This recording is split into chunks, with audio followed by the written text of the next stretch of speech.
മൂന്നാറിൽ വ്യാജ ബോംബ് ഭീഷണി സന്ദേശമയച്ച് ദില്ലി സ്വദേശിയെ പിടികൂടിയിരിക്കുന്നു. മൂന്നാറിലെ ഹോട്ടലുകളും റിസോർട്ടുകളും ബോംബ് വെച്ച് തകർക്കുമെന്നായിരുന്നു പോലീസ് സ്റ്റേഷനിലേക്ക് അയച്ച സന്ദേശം.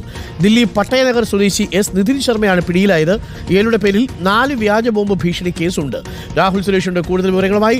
ഇയാൾ വ്യാജ ബോംബ് ഭീഷണി കേസ് ഉണ്ടാക്കി ജീവിക്കുന്ന വ്യക്തിയാണെന്ന് തോന്നുന്നു. എന്താണ് കൂടുതൽ വിവരങ്ങൾ Rahul? Good morning doctor Arunkumar. ഈ പ്രതിയുടെ പ്രധാന പരിപാടി ഇത് തന്നെയാണ്. വ്യാജ ബോംബ് ഭീഷണി എല്ലാ പോലീസ് സ്റ്റേഷനിലേക്കും വിളിച്ചു പറയുകയാണ് ഇയാളുടെ പ്രധാന പരിപാടി. 4 കേസുകളാണ് വ്യാജ ബോംബ് ഭീഷണിയുമായി ബന്ധപ്പെട്ട് പ്രതിയുടെ പേരിലുള്ളതെന്നാണ് പോലീസ് തന്നെ പറയുന്നത്.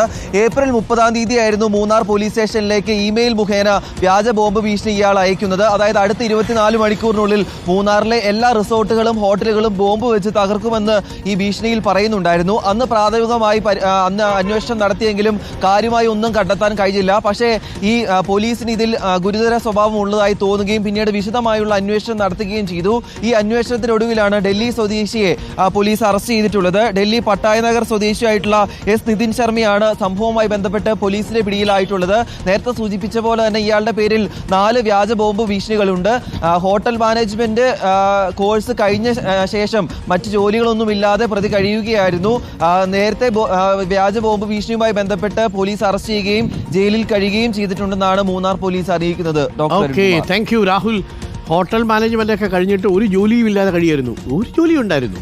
ഹോട്ടലുകൾ റെസ്റ്റോറൻറ്റുകൾ പല സ്ഥലങ്ങളിലായിട്ട് ബോംബ് വെച്ച് തകർക്കുമെന്ന് പോലീസിനെ വിളിക്കുക, ഫോൺ ചെയ്യുക, എന്നിട്ട് ഇങ്ങനെ വ്യാജ ഫോൺ സന്ദേശങ്ങൾ അയച്ചുകൊണ്ടേ ഇരിക്കുക എന്നുള്ളതായിരുന്നു ഈ നിതിൻ ശർമ്മയുടെ ഹോബി എന്നാണ് മനസ്സിലാക്കുന്നത്. അങ്ങനെയും കുറേ മനുഷ്യരല്ലേ പണിയെടുത്ത് ജീവിച്ചുകൊണ്ടിടേ എന്ന് നമുക്ക് ചോദിക്കാനുള്ളൂ.